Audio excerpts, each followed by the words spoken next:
¿Cómo están? Buenas noches, bienvenidos a Hoy Nos Toca, programa de día martes. El Congreso de la Nación, sobre todo la Cámara de Diputados, está en este momento sesionando. Hacía 3 meses que no sesionaban. Hoy fueron todos de modo presencial para tratar la ley de etiquetado frontal. Una ley necesaria seguramente, pero no hay otras urgencias. Bueno, hoy tenemos varias entrevistas, tenemos un móvil en vivo en la Cámara de Diputados, ahí en el Salón de Pasos Perdidos. Vamos a estar hablando con varios diputados sobre este proyecto que se está tratando, sobre los 2 proyectos que la oposición no pudo imponer. Por ejemplo, hoy por un voto no pudieron aprobar ni la ley de extinción de dominio ni la ley de ficha limpia, que son 2 leyes, 2 normas que hubiesen ayudado muchísimo a luchar contra la corrupción. Sin embargo, el oficialismo dijo no y no las pudieron sacar. Ahora están debatiendo la ley de etiquetado frontal que, reitero, es necesaria. Después vamos a hablar de este tema. Antonella nos va a contar un poco cómo es esta mirada que se tiene respecto a esta temática en toda Latinoamérica. Y Leandro tiene, la verdad, es una primicia, ¿eh? Hoy habló el secretario de Comercio, Roberto Feletti, y dijo que hay 2 supermercadistas, 2 supermercados, cadenas de supermercados, que se oponen y traban el congelamiento de precios. No dio los nombres, bueno, Leandro los va a decir. Sabe quiénes son esos supermercados, qué opinan los empresarios. No está muy bien la cosa, ¿eh? La verdad que no está muy bien. De hecho, el tema del congelamiento de precios y el control de los productos en las góndolas llegó hasta los Estados Unidos. Hoy habló el flamante embajador de Estados Unidos en la Argentina, que va a acreditar sus credenciales dentro de poco, y fue bastante duro con el gobierno. También es otro tema que vamos a tratar en la mesa. Te ofrecemos que te quedes hasta las 11 porque tenemos mucho para contarte. A ver, ¿qué estamos votando acá? Hacen prácticas saludables. Y que evite consecuencias a la salud. Y si queremos saber qué contiene, tenemos un jeroglífico. Ya la sociedad la requiere. La producción alimenticia está en todas las provincias argentinas. Y la verdad que algo los radicales sabemos sobre salud pública.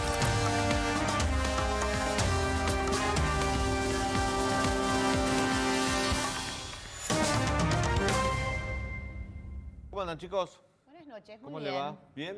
¿Cómo está, Bueno, Daniel? ley de etiquetado frontal parece que es el tema que reunió a toda la dirigencia política. El Congreso volvió a sesionar después de 3 meses de modo presencial. Estaban casi todos, prácticamente había asistencia plena en la Cámara de Diputados. Porque están debatiendo eso en estos momentos.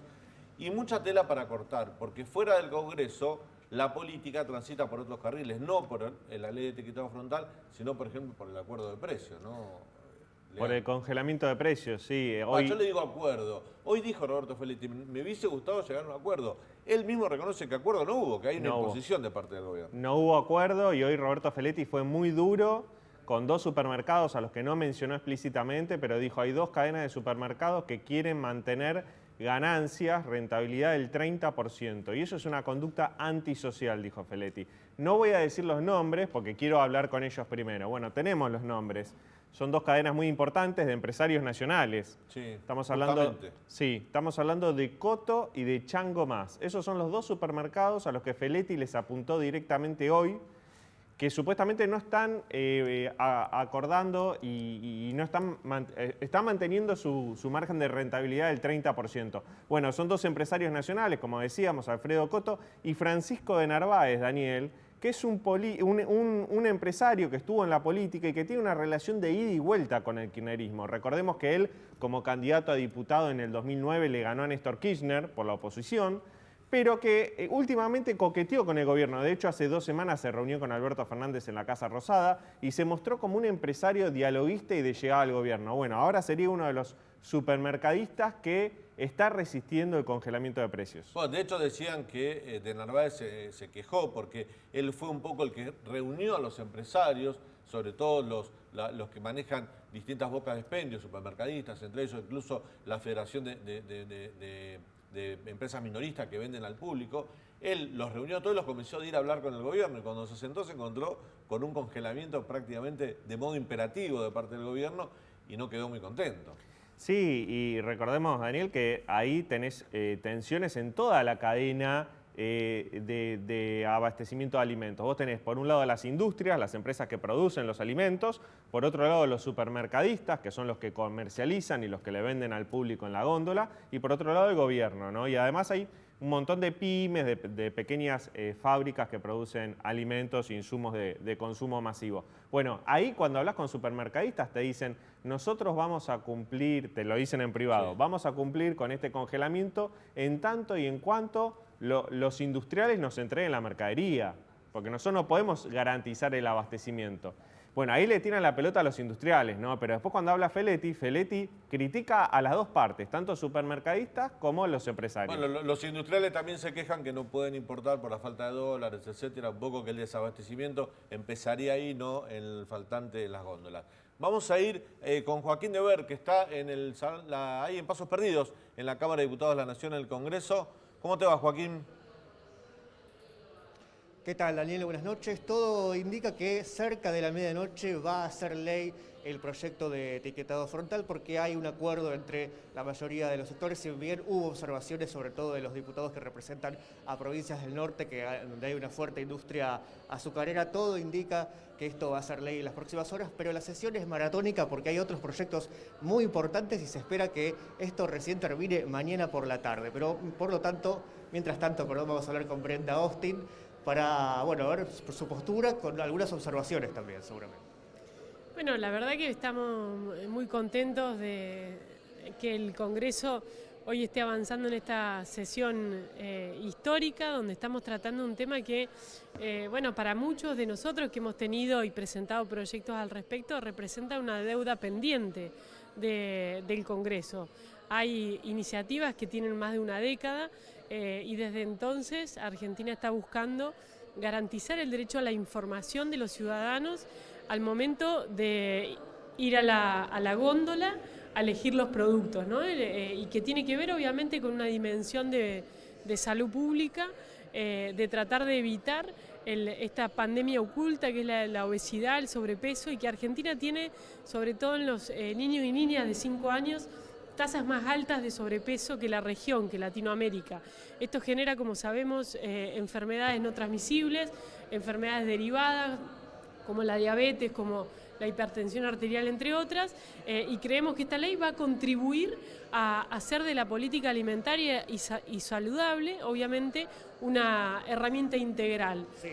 Y para el Estado es más fácil prevenir estas enfermedades que luego tratarlas, ¿no? Además, bueno, Daniel, te está escuchando ya la diputada, para que puedas preguntarle. Diputada Daniel Santa Cruz la saluda, ¿cómo le va? Buenas noches.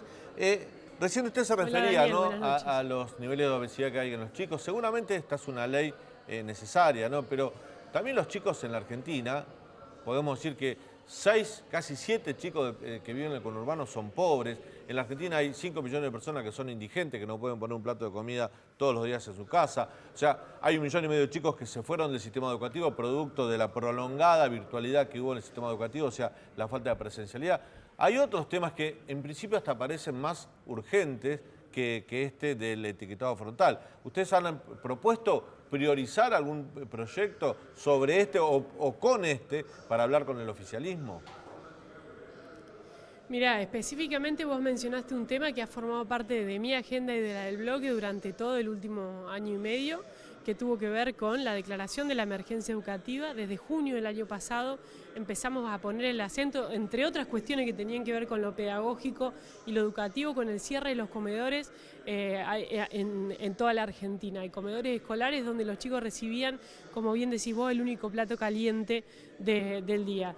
Hace ya varios meses venimos trabajando en un proyecto de pacto educativo intergeneracional para que se discutan los efectos devastadores que tuvo la pandemia, la cuarentena tan extendida, en lo que hoy consideramos una catástrofe generacional. De manera que este tema fue una de las cuestiones que nosotros le pedimos al oficialismo que abra la Comisión de Educación para empezar a discutirlo y a ponerlo en la agenda, porque creemos que ahí tiene que estar la prioridad. Pero también quiero retomar un punto de lo que vos mencionabas en cuanto a que este proyecto incorpora en una de sus dimensiones, en uno de sus artículos, la exigencia de que el Estado, al momento de hacer las compras públicas en todo lo que es la política alimentaria, la política social, también tenga que privilegiar la protección del derecho a la salud. Y esto es una dimensión clave en aquellos lugares donde la comida que puede llegar al hogar muchas veces viene de la mano de los comedores comunitarios, de los comedores escolares o de los bolsones que el Estado entrega. Y el Estado tiene la responsabilidad de incluir también para esta población destinataria alimentos que sean saludables. Bueno, a partir de ahora, de la sanción de la ley, el Estado va a estar obligado al momento de llevar adelante las contrataciones de privilegiar y elegir preferentemente aquellos productos que no tengan sello de advertencia. De todas maneras, creo, digamos, sería ingenuo decir que esta ley viene a resolver el problema de la pobreza en Argentina, que es un problema estructural, que es un problema complejo, que es la prioridad, tiene que ser la prioridad de la Argentina y que necesita mucho más que una sola ley, sino un conjunto de acciones concretas que tienen que ver con la generación de empleo, que tienen que ver con el rol de la educación, que tienen que ver con la alta presión fiscal impositiva que tiene el sector productivo para generar fuentes genuinas de trabajo y que tienen que ver, en definitiva, con la agenda del corto plazo de la Argentina, ¿no? Diputada. Esos son los temas que también le estamos pidiendo al oficialismo discutir y que lamentablemente en muchos de estos ni siquiera han aceptado el tratamiento para esta sesión. Diputada, hay miembros de su bloque de Juntos por el Cambio que van a votar en contra de la ley de etiquetado frontal porque dice que esta ley se está impulsando en un contexto de enfrentamiento con la industria alimenticia. ¿Usted cree que esta ley es dirigida en contra de la industria o no comparte ese diagnóstico? No, no lo comparto, no creo que sea una ley contra nadie. Hoy decíamos y contábamos en la sesión algunos de los ejemplos de países vecinos como Chile, que tiene unos informes interesantes de cómo la industria alimentaria, una vez aprobada la ley de etiquetado, trabajó para mejorar los componentes de los nutrientes críticos, del sodio, el azúcar, las grasas, justamente para tratar de llevar a la góndola productos más saludables. Y ese es un buen ejemplo, un ganar-ganar, ¿no? Es una apuesta a mejorar la salud y a mejorar, a sostener la actividad productiva, acreditando, demostrando que no se perdieron empleos.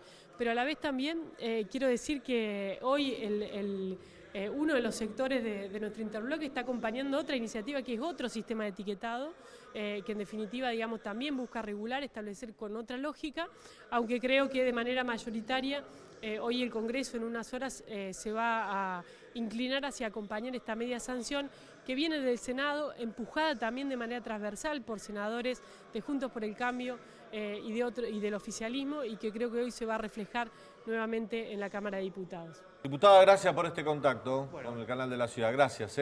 Joaquín, estate atento, volvemos con vos en cualquier momento. Bueno, Anto, dale, Daniel. Este tema del etiquetado frontal lo estamos viviendo, bueno, este debate viene a lo largo del año, el proyecto si se trataba, si no se trataba.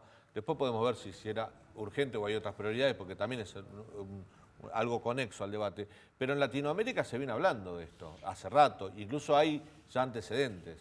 Así es, hay antecedentes en diferentes países. El primero fue Ecuador en implementar esta medida, el primer país en el mundo fue en el año 2013, implementando el semáforo nutricional que son muy similares las medidas, tanto para el etiquetado frontal, que ahora es el que se espera aprobar en la Cámara de Diputados para Argentina, o que es este etiquetado de forma octogonal, negro, que va en el frente de los alimentos con una letra mayúscula blanca, alertando sobre los componentes críticos de los alimentos. Bueno, otros países eligieron el semáforo, que es una especie también de alerta sobre los productos que pueda llegar a tener, que sean nocivos para la salud, estos alimentos. Como estamos viendo en la placa, en el año 2013, como dije recién, Ecuador fue el primer país en implementar esta medida. Luego después lo siguió Chile en el año 2016 con una ley muy similar a la aquí de Argentina, Bolivia en el año 2017, luego lo siguió Perú y Uruguay en el año 2018 y México en el año 2020. Así que estos son debates actuales, podemos decir, que se vienen replicando. Salvo el semáforo hay en Ecuador y en Bolivia, y después los otros países... En realidad son medidas muy similares entre pero con otro formato de presentación. Con otro formato de presentación, es así, pero todas están en los frentes de los Hay que decir, Anto, también que alimentos. muchas empresas decidieron etiquetar frontalmente a sus productos antes que esté la ley. Porque hay algunos productos que en góndola alguna vez que dice, este producto tiene tanto de azúcar. Esto es interesante lo que mencionas, porque también hay empresas que utilizaron esta medida a favor, a su favor y en forma publicitaria. Bueno, hay una cerveza muy conocida que eliminó su etiqueta frontal y puso en el frente: esta cerveza está realizada con lúpulo, cebada y arroz, totalmente todos ingredientes naturales, y es una forma también de promocionarse de que son un alimento natural. No, por supuesto que lo han hecho con un sentido incluso para diferenciarse del resto. De una demanda que hay en la agenda de la sociedad respecto a comer más sano. Está, por supuesto, instalado ese tema y muchos han aprovechado, pero ahora se deberán adaptar a lo que marca esta ley, pero hasta ahora muchos de esos productos ya estaban etiquetados, uno lo ve en las góndolas. Lo que pasa que es interesante porque lo que decía Antonella es cierto, o sea, nosotros estamos adoptando el modelo chileno y recordemos que muchas de estas empresas productoras de alimentos son multinacionales que venden en países donde ya hay ley de etiquetado frontal. Entonces, muchas de las empresas se veían venir una ley así en la Argentina, o sea, no tomó a nadie por sorpresa este proyecto. Sí, pero la Copal, por ejemplo, que tanto hemos hablado que se opone al congelamiento de precios, también se opone a esta ley, ¿eh? Sí, muy duramente se opone a esta ley. Dice que es una ley demonizante. Bueno, ahí está el interés de los intereses de las diferentes industrias alimenticias y el negocio. Pero, por ejemplo, hay un informe por parte de UNICEF que indica que en esta aplicación, después que se puso en marcha en Uruguay, por ejemplo, el 18% de los consumidores, a partir de que se implementó, optó por no consumir los productos que tienen el octágono, que alertan sobre los productos nocivos, los ingredientes nocivos en los alimentos. Y después, otra parte también de los productores eligieron modificar y reemplazar sus ingredientes, por ejemplo, azúcar por stevia. Entonces, ven reflejos positivos a través de la implementación de esta ley. También tenemos países en donde todavía el debate no se da o no fue aprobado, y es el caso de Centroamérica, en donde Guatemala, El Salvador, Nicaragua, Honduras, Costa Rica y Panamá en el año 2017 se reunieron para elaborar una propuesta unificada, pero hasta ahora han sido frenados por la industria alimentaria. El caso de Colombia en el año 2019, bueno, también intentaron impulsar este debate, pero sin embargo se siguen utilizando las guías alimenticias. ¿Qué son? Bueno, básicamente en un sitio de internet hay PDFs, textos en donde cada uno puede acceder y ver recomendaciones. Esto es, la verdad que es una medida muy limitada, porque no todas las personas saben que esto existe o que pueden acceder o tener conocimiento, como es este derecho a la información que se impulsa a través del etiquetado frontal. En Brasil no existió el debate. En Brasil directamente el gobierno de Bolsonaro no dio espacio para que se generara este debate. Sin embargo, se está replicando, como lo podemos ver, diferentes países de Latinoamérica en los últimos años han ido implementando esta ley, que bueno, la intención es que siga expandiéndose a lo largo del mapa. Bueno, muy bien. Después podemos hablar, a ver si nos entra en el programa. Recién Anto contaba lo de Brasil, ¿no? El Congreso, hay el Senado de la Nación les pidió un informe sobre el tratamiento que tuvo el gobierno de Bolsonaro sobre la pandemia. Es lapidario para Bolsonaro. Es fuertísimo. Se da en un contexto, ¿no es cierto?, de campaña política, recordemos. Lo votó la derecha, ese informe lapidario contra Bolsonaro. No es que lo votó el PT de Lula, lo votaron partidos más chicos aliados a Bolsonaro. Sí, como se dice vulgarmente, le están empezando a marcar la cancha a Bolsonaro, y estos son cargos que pueden culminar con cargos de prisión, incluso cuando él deje la presidencia, o con un eventual juicio político. O sea, hay una especulación política muy grande de acá al año que viene con la campaña presidencial. Digo que esto que sucede en Brasil no viene a la agenda del día, pero si se da como se ha presentado en el Senado de Brasil y como dice Lean, tiene estas consecuencias, puede ser un ejemplo que después se traslade al resto de los países de Latinoamérica. Por eso digo que es importante y no es una mala noticia, sin duda, para cualquier presidente de la región. Vamos a un breve corte y volvemos hasta las 11, hasta las 23 en realidad, tenemos mucho más para contarte.